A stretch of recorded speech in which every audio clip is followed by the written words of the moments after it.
you know.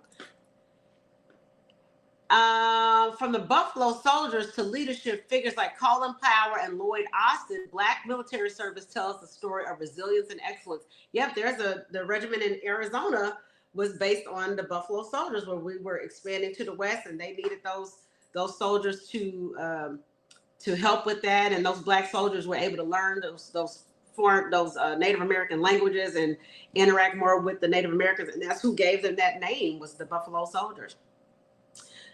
So, Dr. Felice, I want to ask you a question. Do you think that serving in the military is an opportunity for Black people, or is it an obligation? I think it's the individual. I know for my brother, my oldest brother, he started out in college and had to drop out because he wasn't ready for college. You know what I mean? He was having too much of a good time. And so the military actually provided him with the structure, routine, and discipline that he needed. Now he is a principal.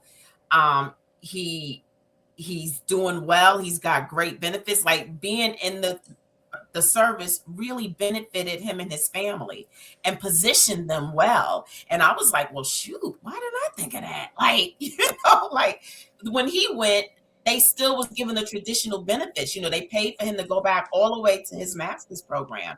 So for him, it was a wonderful opportunity that it never dawned on me to even think about it. And then I was like, wow, that could have been for me too.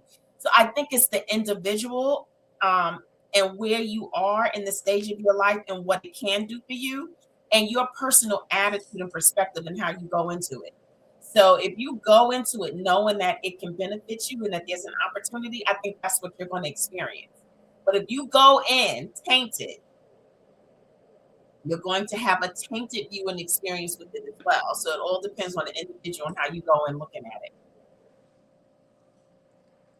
Yeah, I think I was too militant for the military, because I was the same thing. I think was that Dr. Angeline said that about that, because I took a survival class in college, and I didn't know that when I signed up, because I was like, oh, what's the where I was coming, because it was close to Y2K. See, I'm dating myself. I'll be 50 next year, but I was like, I'm gonna sign up for this survival class in case everything this shit go to hell. I'm gonna be ready. I could, and I didn't know that they signed me up basically to be an ROTC. So they gave me some BDUs, battle dress uniform. I had the boots.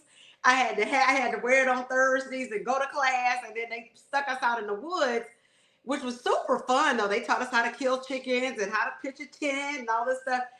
And we did an escape and evasion exercise, and I almost made it to the finish line before I got caught. But when it was time to go, they were like, everybody load up in the van, because it was like an overnight. And we got to go back, And some little puny white boy started yelling at everybody, yo, clean this up, get that. And I'm like, nah, I didn't make a mess. Why is this little white boy cleaning, screaming at me like this? I said, nah, if I had ever thought about it, my hopes were dashed.